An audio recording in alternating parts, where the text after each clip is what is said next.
গল যেন ব্যাটিং স্বর্গ। টাইগারদের পর স্বাগতিক ব্যাটারদের দাপট। সময় যত ঘনিয়েছে উইকেট কথা বলেছে ব্যাটারদের হয়ে। তবে লঙ্কানরা একটি জায়গায় এগিয়ে। রানটা তারা তুলেছেন স্ট্রাইক রেট 4-এর বেশি রেখে।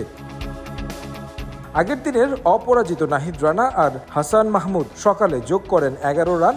বাংলাদেশের প্রথম ইনিংস থামে 495 রানে। বোলিংয়ে নেমে পড়তে হয় বড় চ্যালেঞ্জে। তৃতীয় দিনে গলের উইকেট যেমন হওয়ার কথা ছিল না তেমনটা।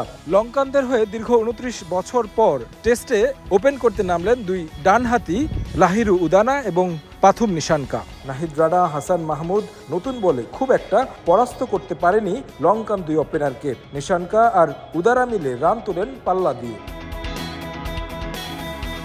তবে দলীয় 47 রানে ব্রেক থ্রু এনে দেন তাইজুল ইসলাম। অভিষিক্ত এই ব্যাটারকে ফিরিয়ে আশার সঞ্চার করেন বাঁহাতি স্পিনার। এরপর লম্বা এক জুটি করেন নিশানকা আর অভিজ্ঞ চান্ডিমাল মিলে। 157 রানের পার্টনারশিপ কঠিন পরীক্ষা নেয় টাইগার বোলারদের। বারবার বোলিং পরিবর্তন করেও খুব একটা ফলাফল আসেনি। এর মাঝে 50-র দেখা পান দুই ব্যাটার। 50-র পর অবশ্য চান্ডিমালের ইনিংসটা লম্বা করতে দেননি নাইম হাসান। সাদমানের হাতে ক্যাচ দিয়ে ফেরেন লঙ্কান অভিজ্ঞ। শেষ টেস্ট খেলতে নামা আঞ্জেলো ম্যাথিউসকে গার্ড অফ অনার দেয় বাংলাদেশ। তাকে নিয়ে রানের চাকা সচল রাখেন পাথুম নিশানকা। এগিয়ে যান সেঞ্চুরির পথে। তবে ম্যাথিউস খুব বেশি বড় করতে পারেননি ইনিংসটা। ফিরে গেছেন 39 রানে। তার উইকেট নিয়েছেন অবশ্য মুমিনুল হক। টেস্ট ক্যারিয়ারের তৃতীয় সেঞ্চুরির দেখা পান পাথুম নিশানকা।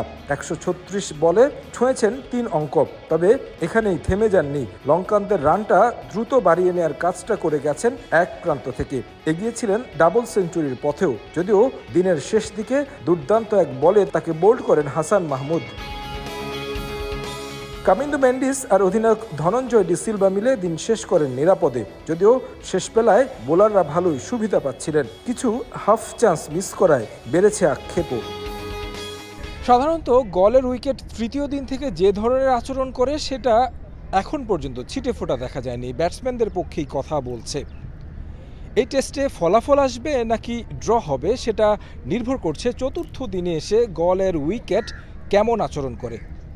গল থেকে তারেক হাসান শিমুল, সময় সংবাদ, শ্রীলঙ্কা।